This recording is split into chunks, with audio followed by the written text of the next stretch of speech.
Hey everyone, welcome back to my channel. Today we're doing a Q&A. You guys submitted your questions for me to answer in this video. So this is it. It's such a good time to talk with you guys, to sit down. I feel like most of these videos that I've been putting out have been either podcast videos or travel/vlog videos. So it's kind of nice to sit down and to talk with you guys. But before we get started, I feel like something is missing right now.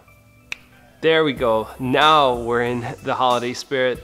So yeah, thanks for submitting me your guys' questions. Looking forward to answering them. A lot of them have been actually really interesting. Dude, this little guy here has been tearing up that Christmas tree. Any of you guys have cats? Tell me about your Christmas stories and how these things are tearing up the trees. It's kind of crazy. And another little bit of randomness, I painted this on a canvas. I honestly don't know what to think of it. It's like that Blink-182 song or lyric. We can have Halloween on Christmas. It's kind of been my mood lately. So the first question is from Jamie. I would like to hear more about your story. Where does your motivation come from? So I went vegan back in 2012. I went to dietetic school and I started learning about the benefits of a plant-based diet as well as the consequences of a standard American-based diet, which includes meat, dairy, animal products, processed foods. So I've worked in hospitals. I've seen people on their deathbeds. I've literally delivered their very last meal to them. I've worked with very low-income families, homeless people. I've worked with people in just the most sad and in need situations, and that's where my motivation comes from. It's seeing how good I have it and seeing how not as good other people have it. That's where my motivation comes from. That is why I do what I do. What are your favorite foods? I love bananas. I mean, come on, I am the bananiac. I eat bananas every single day. I eat a lot of spaghetti, like whole wheat spaghetti. I love pizza. Who doesn't love pizza? Maybe a vegan burger every once in a while. Is your family on board? So I have a brother who is 100% vegan, and my mom and dad, well, they've definitely improved a lot from where they came from. Inside the house, we don't have any animal products. I'm really happy where they are at this point. So for the most part, I would say they are on board with what I advocate. What do you see as the biggest challenge in convincing others to change to a whole food plant-based diet? Usually just people shutting it down right away, saying that, oh, I can't do it. It's either too expensive or it's too difficult, or I grew up eating this way and that's my tradition and culture, and just people just putting a wall between them and what could be before even giving it a shot, and just hearing a lot of excuses, really. And I understand where people are coming from. I came from that background as well. I used to say those things too, but you really got to give it a shot before you can really rate it, I guess. What are the best foods for macular degeneration? I would say foods that are high in vitamin A, beta carotene, so things like carrots, sweet potatoes, and just in general, lots of fruits and vegetables.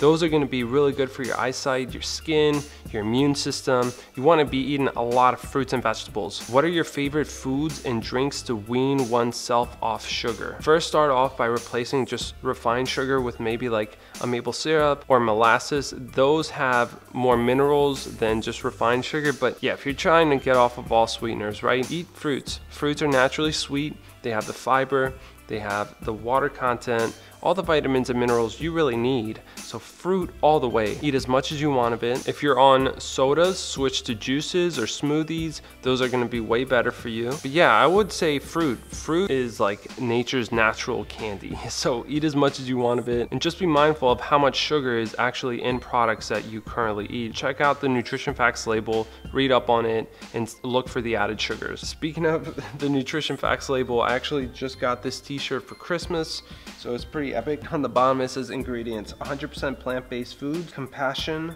love. Heck yeah. Do you like fermented foods like kimchi? I make my own and we eat it with yellow curry. So good. Kimchi? Yeah, it's not bad. And I'm not picky with food either, but I just kind of stay away from fermented foods. It's not like my go-to. I think tempeh is fermented, and I'll have tempeh. I actually really like tempeh. But yeah, kombucha and all that stuff, it's not my thing. How would you advise a strength athlete to eat compared to an endurance athlete? And for an athlete that lies somewhere in the middle? Good question. So all this would definitely vary how many calories you're burning through, how intense your workout is. The more intense workout, you want to eat more calories, more protein, more of everything essentially. But I know for a fact that if you're an endurance athlete, carbohydrates are for sure important. I can speak from experience here. If you want to do long riding, intense riding, or even if you're a runner, you're running long distance or soccer or any of that, you need carbohydrates in order to do what you need to do. In terms of weightlifting, I've been getting into it in the past year. Carbs are definitely important there as well. You want to be energized so you can complete all of your movements and your lifts. But yeah, don't be afraid to eat carbs, things like potatoes, rice, corn, whole wheat products, fruit. I mean, get that in daily, get a lot of that in. That should be the majority of your diet. And when it comes to supplements and protein powders, that's something you on an individual level have to assess. Not everyone needs it, but it does help many people. I mean, there's many people out there who have great bodies, who are vegan, who take supplements, and it works for them. And that's totally cool. I have been experimenting with supplements myself. I've been taking a protein powder, trying to make those vegan gains, which apparently are not coming in. But yeah, you want a healthy plant-based diet in the center of your foods, with a majority of them coming from carbohydrates, vegetables as well, and then adding whatever supplements are needed. Are you single? Me? Single? And I'm single, and I'm just looking for somebody who likes to have,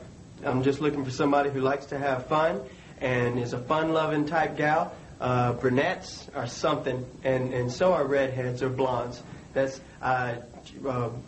tall women or short, because height is in the eye of the beholder, if you think about it. Because someone who likes me for me is who I'm looking for, because I'm that type of guy who likes me and we could go out and do all kinds of things. I like all kinds of music. What I really want is someone who'll call me and will love me, because everyone I know is married, and I don't know anybody or anything, and it's just not right because I deserve love like anybody else. I don't need to rummage through the dumpster for a playboy. God, give me a job, sir. The answer is yes. I am very, very single. I am way, way, way too picky, and more picky than anyone should ever be. But if you're a vegan lady out there, hit me up.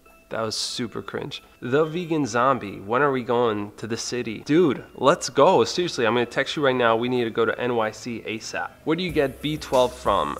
I pretty much get it from a supplement. I try to take it almost every day. It's the cheapest, it's the safest, it's the most effective way to get B12 in. And considering how many different individuals are affected by vitamin B12, not just vegans, I supplement just to be safe. And I encourage everyone should. Hench Herbivore, what do you feel you have gained in terms of sport performance from going vegan? So if you guys don't know who Hench Herbivore is, I believe his name is Paul. He has a great vegan physique. Dude is massive, super built. And what I would say, Paul, is I feel that my stamina has improved a lot since going vegan, since becoming a cyclist, getting into cycling. I feel like I could go longer with what I do. Now, back in high school, before I went vegan, I used to do track. I would run a mile or a 2-miler. You know, while it was still a different sport, I would always come in last, man. Like, I was the worst person there, running always.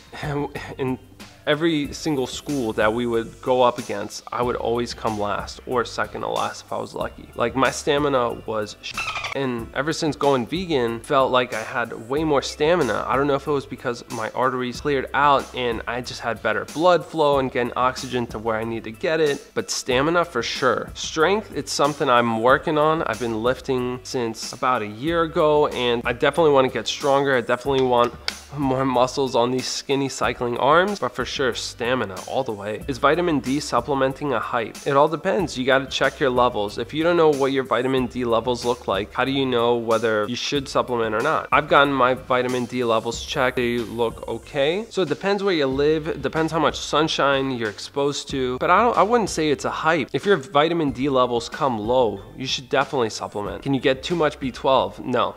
I mean, it's a water-soluble vitamin, and in theory, you should be just peeing out what your body doesn't use. Unlike fat-soluble vitamins like vitamin D, those will get stored in your fat cells and can cause toxicity if you over-supplement with them. But I think you're good with B12. Is too much kale bad for you? Psh, Kale, no, too much kale ain't bad for you. Get out of here, man. Favorite interview you've done so far? So as you guys know, in the summer, I started a podcast and we're 18 episodes in so far. And I've done plenty of other interviews in the past, which I haven't released yet as episodes. But honestly, it's so hard to choose because every individual that I sit down and speak with, they all share their unique perspective, their unique story. It's all a different experience. It sparks different emotions. And that's why I love doing this.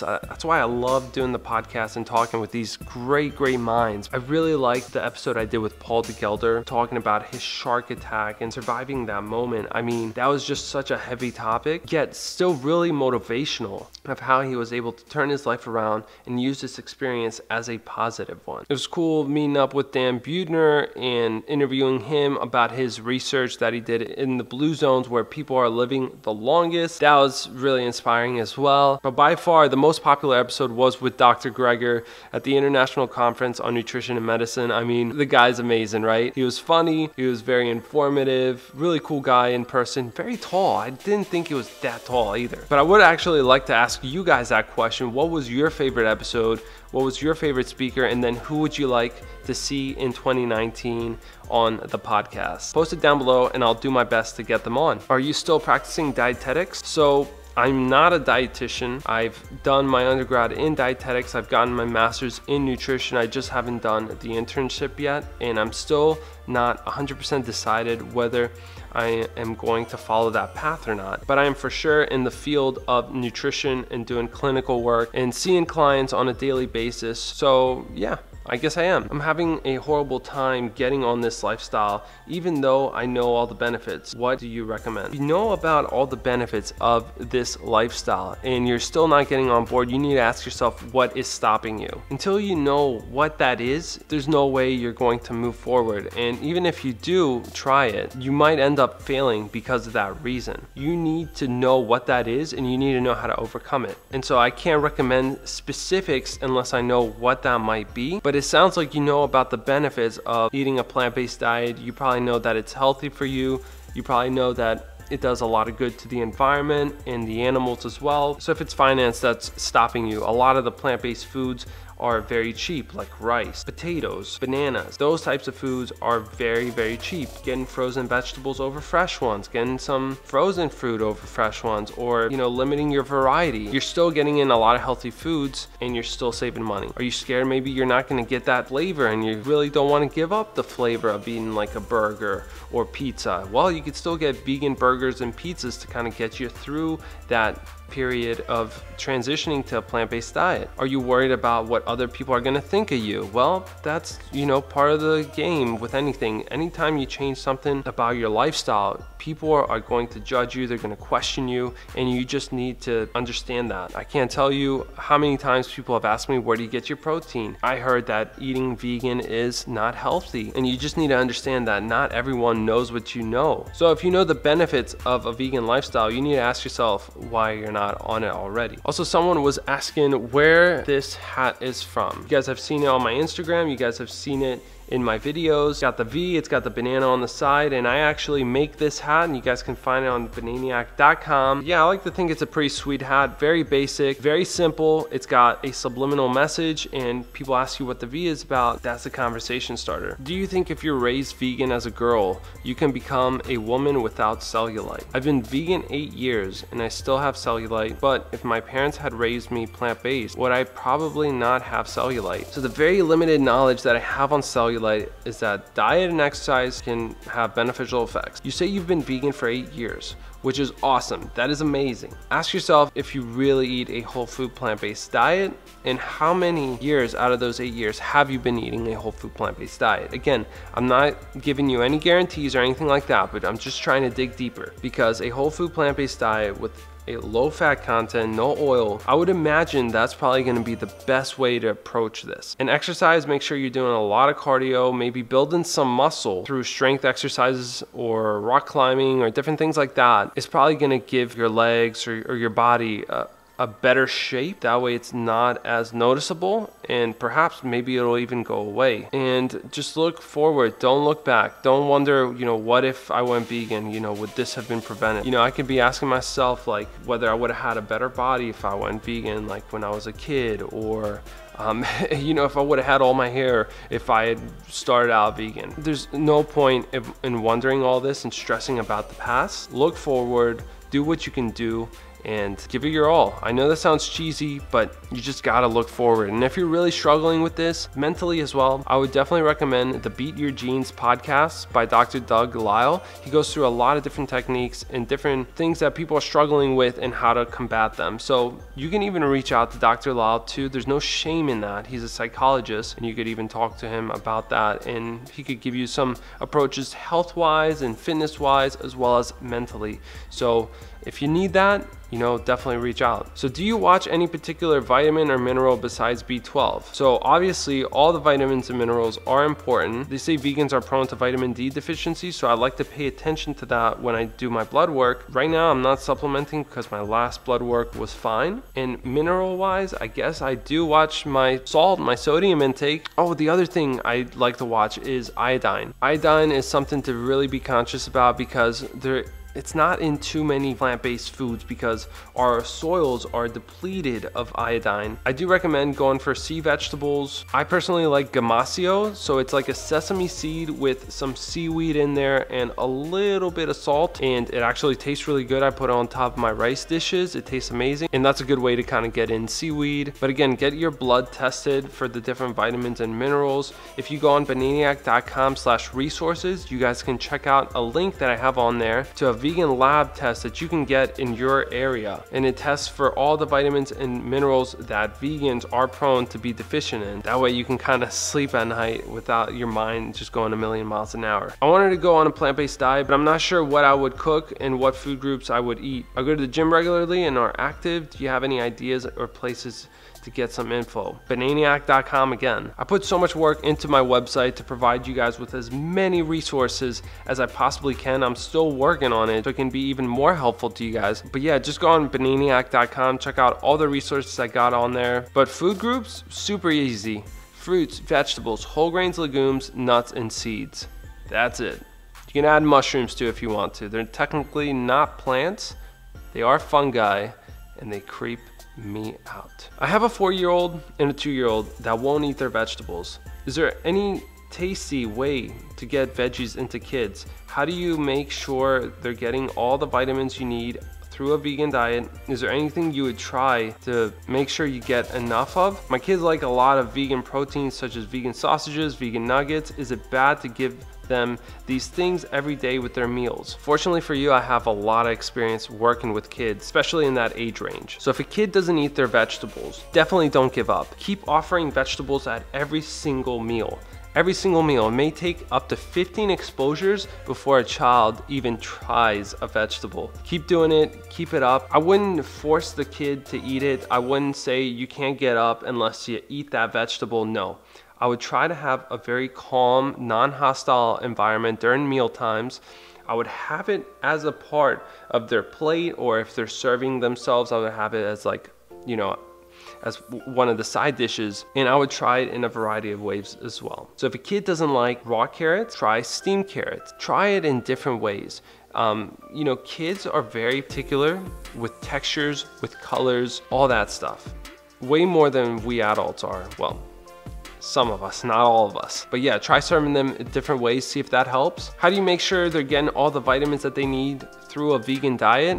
Make sure you're getting fruits and vegetables every single day, lots of it. I know you're working on the vegetables, totally cool. You can get their blood tested as well. That way you can see how their blood work looks like. You can offer a vegan multivitamin if that makes you feel a little bit better as well. Now, in terms of the vegan proteins, like the vegan sausages and the vegan nuggets, those are totally cool. They're not health foods and I wouldn't overdo it, but you can totally give them those as like treats. Now, don't get me wrong, children can do a 100% whole food plant-based diet, but they don't have to. And the thing with kids is they're very observant. Like, they can see what other kids are eating, and if you don't give them these options, most likely they're gonna try it from their friends, which they're gonna try real sausages, real chicken nuggets. And me personally, if I was raising a kid, I wouldn't want that. So I would still give them that option.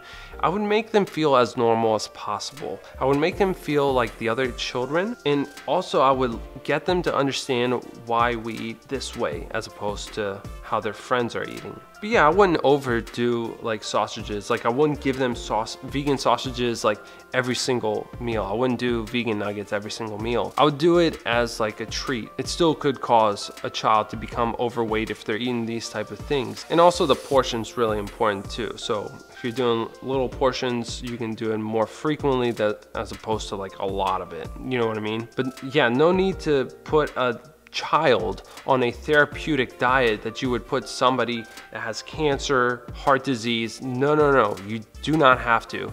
But it definitely can be beneficial the more fruits and vegetables they eat, you know, limiting their oil intake and all that stuff. Trust me when I tell you that the way your kids are eating is way, way better than how most of the children in America are eating. Trust me on that. And if you have any more questions, any more struggles, feel free to reach out. Happy to help you. All right, guys, so I think that about does it. Thank you guys so much for submitting your questions and for all your support this year. I mean, I just feel that 2018 flew by. It flew by, like unlike any other year. It was amazing. This year was definitely one of my favorite years ever, if not my favorite year ever. Yeah, I'll go down and saying that because I just had so many different experiences. I've met so many people alone just in this year. I've taken my YouTube channel to a direction where I've been wanting it to go for so long. It's just awesome. Like all these pieces are falling right into place, and it's been an honor having you guys on this journey with me and being there and interacting with you guys in the comments on my Instagram, Facebook, Twitter. It seriously has been an honor. I really can't wait for 2019, what I have planned. It's just gonna be even better. Thank you guys so much for subscribing to this channel, for watching all my videos. If you guys have any requests for upcoming videos in 2019, post them down below. Let me know who you guys want to see on the podcast as well, who you guys want me to collaborate with. And yeah, just wishing everyone happy holidays. Hope you guys have a happy new year. Hope you guys kill it in whatever you're doing. And again, thanks for watching this video. We'll see you guys next year.